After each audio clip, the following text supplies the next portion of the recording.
Okay, hi, good afternoon. Kamusta? Okay ba ang lahat? Okay, good. Okay. Before I start, I would like to ask a question po. So, anong klaseng art na ang buhay mo ngayon? Sige nga, ask yourself. Realistic pa ba? May narinig ako, hindi na raw eh. How about abstract? Yes, ang daming nag-yes. Why? So, unpredictable ng life natin today. Anyway, so by the way, Teacher JJ, living an artful, purposeful life, trying to vibrate into you today. So I'm going to start with this picture. Okay, this one.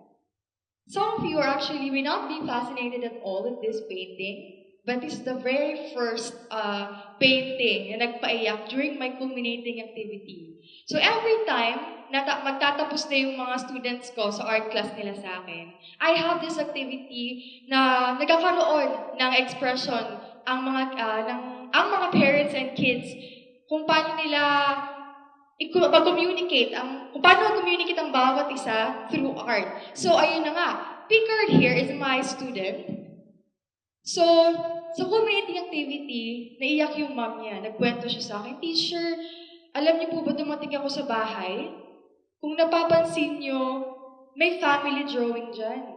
Sabi ng teacher, wala ako sa drawing. So, nagtataka siya na, bakit wala ako sa drawing? So, sabi niya, Mommy, because you're not always around. Lagi ka na lang wala, tapos hindi mo pa ako pinapansin. So at that time, nanghina yung mama niya and naiyak siya kasi sabi niya she's trying her best. And my student, lagi naman pumupunta ang mama niya tuwing art class, but andun sa gilid, nag-aaral, kasi studying law. So ayun na nga, imagine the pain ng mga parents na trying their hard just to be there, pero hindi po pala enough ito sa mga bata. And hindi pa nila ito ma-express kung wala yung art. Okay? So, isa ito sa mga sample. Iba naman, yung ibang pinipaint ng mga bata, nagpipaint sila ng bahay with complete family, praying and hoping na sana kompleto ang pamilya nila. So, kumbaga, art can really do something to kids. Kids have the most sensitive feelings and also have the most imaginative minds. So, meron tayong art na kung saan magbibigay sa kanila ng opportunity to speak. Art, nakagaya ko, nung bata pa ako, this is the reason why I actually embraced art. Kasi eto yung way ko to tell the world who really I am, what I want to do. Okay, do you know this guy? Familiar? Okay, Vincent van Gogh, who actually created a great impact sa 20th post-impressionist natin. He's an artist. So, nag-try siya mag-explore ng iba't ibang work, but kung kailan pa siya nakulong, sa kanya mas na-explore yung totoong gusto niyang gawin sa buhay, which is actually painting. And ngayon, sino ba naman ang hindi nakakakilala sa kanya? Lahat nakakakilala? Nakakilala siya? Okay, so, idol ko siya, and I actually relate myself to him. Kasi kung hindi pa ako nakulong ng pandemic, hindi ko makikilala yung sarili ko at nag-aaral pa rin ako ng medicine ngayon at di ako masaya. Why? Okay, ganito kasi yan. I observe patterns in my life. Quick story about me. When I was a kid, ang gusto ko lang gawin sa buhay ko is maging proud ng parents ko. So lahat ng gagawin ko, kailangan align to what they're telling me to do. Oh yeah, I love science. I will go. Sige, push. Magko-contest ako lahat ng science and math, Olympiad. I try to be the top one sa class. So yun lang ang naging ruta ng buhay ko. So during college, na-label na ako ng family ko as the first doctor sa family. So yun talaga yung tumatak sa kanila. Pero nakapagtataka is, I am not happy. Bakit ang hirap i-express ang sarili ko? Bakit kakaiba ako? Bakit ibang-iba ako sa iniisip ng mga klase ko? The way of thinking na kung anong meron ako ngayon, ba't ganun? Ba't ang lungkot? Ba't ang lungkot ko pa rin? Kahit ginagawa ko naman yung lahat, I gained a lot of medals, but it's not me. Paano ko nasabing it's not me? Paano ko nasabing hindi ako masaya? Una, when I gained medals, dun lang ako seen and heard. And when I gained medals, doon ko na-realize na meron pala tayong dalawang pinagkaiba, no, sa buhay. May fulfillment tayo and satisfaction sa buhay. When I get medals, yes, fulfilled ako. I feel fulfilled. Fulfillment. Pero pag gumagawa ako ng art, parang satisfy yung buong pagkatao ko.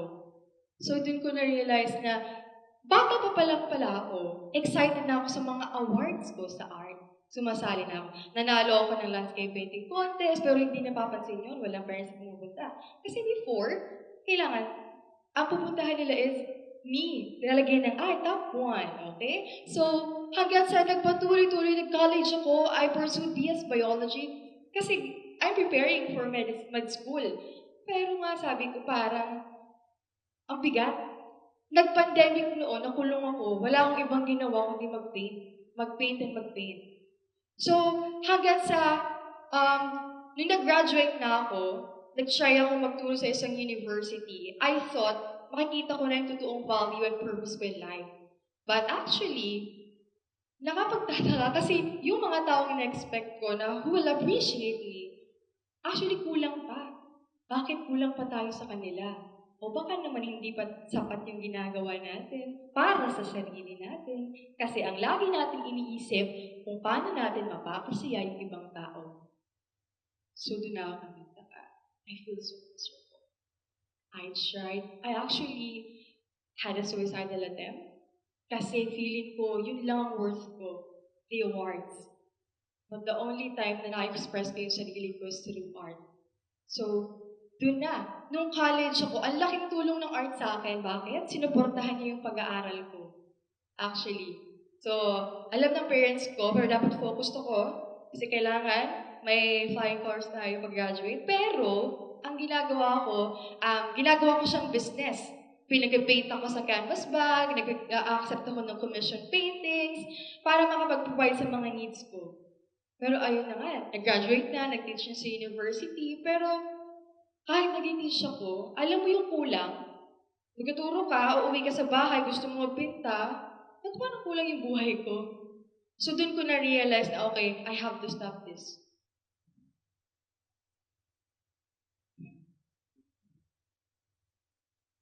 Now, this time, kailangan ko nang malaman, ano ba talaga ang purpose ko sa buhay? What's my calling? Paano? I decide. Pinili ko muna siya. And to tell you this, hindi madali piliin ang gusto mo. Tama? Hindi madali. Kasi hindi lahat ng gusto natin ay makakatulong sa ibang tao. Pero bakit? Masaya ba tayo? So, unang ginawa ko, I decide. Nagdesisyon na ako na, ito na yung gusto ko. Iiwan ko yung buhay na nakasanayan ko. Iiwan ko yung pangarap na ng ibang tao para sa akin. Nag-decide ako na panghawakan kung ano yung pangarap ko sa sarili ko. And then, nag-commit ako. So, imagine, from being mas gusto sa ACADS part ng life, napunta tayo sa art na very different from sa pagiging doctor, napunta sa pagiging artist. So, ngayon naman, nagtanong naman ako sa sarili ko, okay, artist ako. Sige, pero ano ako as an artist? So, after ko umalis sa isang university, sabi ko sa sarili ko, yes, I'm an artist, pero ano yung calling ko? Hanggang sa napunta sa isip ko yung, I love kids. I want to teach kids art. So yun. Nag-try akong mag-create ng art class sa small town namin sa Barcelona, na kung saan nakapag-create ako with the help of my mentor ni Jay Charbin and my partner. Nakapag-create po ako ng advocacy na kung saan yun ang ini-implement ko up until now. Ito ang tinatawag ko na Art Co project. Art to connect, art to communicate, and art to convert. So, kagaya ng kwento ko kanina, meron kaming last part sa community namin na kung saan may twist siya, yung last painting ng mga bata ay actually para sa mga parents. And para malaman ko kung effective yung ginawa ko, kailangan yung parents yung mag-explain para malaman ko kung nabasa ba talaga nila ang gustong sabihin ng mga anak nila. Hanggang sa every culminating may iyakang nagaganap, so nagkakaroon ng connection, bond between the parents and the kids. So actually, dito ko mas na-feel na ang ganda-ganda ko pala. Bakit? Kasi, alam niyo ba, home is where you feel like someone see you as na beautiful because of what you do. And home is where you really grow. Kasi kahit ako yung nagtuturo sa kanila, tinuturuan nila ako ng maraming leksyon sa buhay na kung saan mas napapabuti ko yung sarili ko at bukod doon, mas na-apply ko pa sa ibang tao na kailangan ako. Okay, so these are my students so far since 2022 and meron pa pong iba yan. And yun sila ngayon ang pinakamagandang award ng buhay ko. Kaya palakpakan na natin yung mga bata na yan. Na ngayon, alam ko na kahit anong mangyari sa buhay ko ngayon, alam ko nagawa ko yung gusto ko. And alam ko na kahit papaano, I created an impact kahit sa mga batang yan. Hearing them say, "Hi, teacher, you're the best teacher. We love you, teacher. We can't forget you, teacher. Giving you kids, hugs, and loves." Ang sarap pala mabuhay sa mundo. So, okay. So, nagkonting lecture lang sa art. But alam niyo ba na pagka merong shading tayo, light to dark shading sa art, ang tawag namin dun, merong value yung artwork. Why? Kasi it creates an illusion na imbis na flat, 3D siya. So kung titingnan nyo, okay, so light to dark shade, i-relate natin sa buhay. Drama tayo ng slide, okay? So, sa buhay natin, hindi lagi pare-pareho yung nangyayari. Hindi pare-parehong kulay, araw-araw. Pero alam nyo ba, nagpapabigay ng value. Ito yung nagbibigay ng value sa buhay natin. Kapag meron tayong ups and downs in life, so dun yung malalaman na, okay, totoo nga, buhay nga talaga ako sa mundo. That's the reality eh. Hindi natin siya malalagpasan.